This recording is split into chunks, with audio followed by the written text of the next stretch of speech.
can we talk about kind of carb cycling? What are some of the benefits? So when you're talking to your clients, what are some of the key benefits that you see in the women that you're working with? Because I'm presuming you probably work more with women than men. Yeah. Yeah, for sure. I would say 90% of my population is women. So teaching carb cycling, and I do teach it to men as well, but it's more, it can be a better, I don't want to say better, it can be easier. Women can have an easier time following this lifestyle if they do carb cycling. We'll leave it at that. So I want to say there's no right or wrong way to carbs. Like there's no right or wrong way to carb cycle, but I'm going to kind of teach you how I teach it to my clients. And yes, women definitely will see more benefit from it. But I think, again, going back to not being too dogmatic, like sometimes people think that they should be burning sugar, like they need to be burning fat all the time. I need to transition from sugar burning to fat burning, and they need to stay there. Like, oh my gosh, I'm measuring my ketones, they're not showing up. What's going on? My ketones have changed, and I'm following this. And I think it can be helpful to measure, especially with the continuous glucose monitor, but sometimes we can get ourselves stuck as well. So we don't want to get like crazy. And you just want to like feel your body out. Are you having progress? Are you seeing success? Do you need to switch something up because you're stuck in a rut? And that's where carb cycling can be very, very, very important.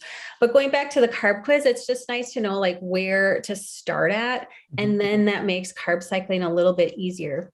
Because I think where people really get tripped up on carb cycling is just not knowing what their baseline is and not knowing how to, like if you have no idea what your baseline is, it's really tough to carb cycle.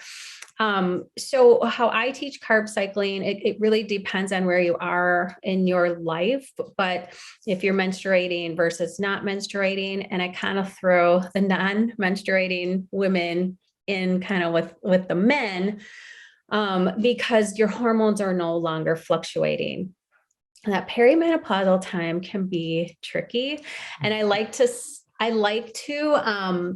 categorize that more like with the menstruating women until you've gone several months to a year without any menstrual cycle. But how I teach carb cycling is, if we're looking at the menstrual cycle, day one being the bleed all the way until around 28 days, depending on what your cycle is. I say like carb cycling works the best in my experience in days like 22 to 23, somewhere in there to 28. And what you're going to do is just, you need to see where you are for your baseline and then pick it up about 25 to 50 grams per day. Now, again, like I think people get tripped up on the baseline and they get tripped up on what types of carbohydrate to add in. And they're just like in their head, they're like, oh, yay, I have this high carb day. I can go and, have ice cream after dinner, and I can have, some other processed foods. And we have to keep in mind that 25 to 50 grams of carbohydrate really is not that much.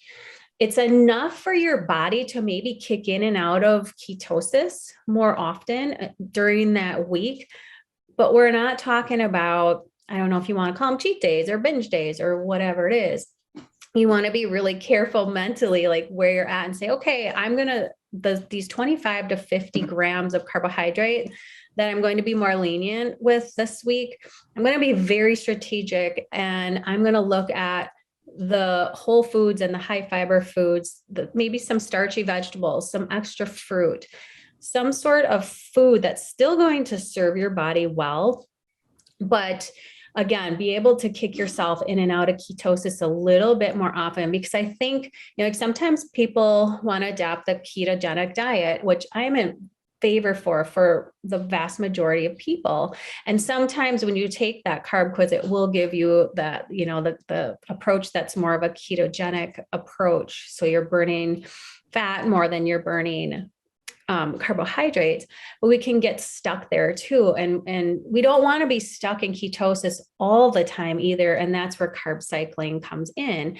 And like Cynthia was saying, sometimes people with adrenal and thyroid issues, they can just feel a little better at certain times in their cycle, especially if they're kicking up those carbohydrates a little bit. And while 25 to 50 grams isn't that much food wise when you look at it, it can make a world of difference to your body and just helping it to be like, we want to be metabolically flexible. And it means just that, like, we want to burn sugar at some times and fat at some times. And when you're metabolically ill, you want to be burning fat more often to let that body heal.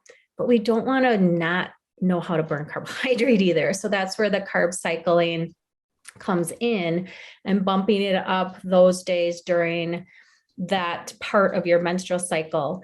And if you're not menstruating, sometimes people ask me like, well, should I still carb cycle? And I'm like, I think everyone still can. It's just, you don't have to be as careful about when you do it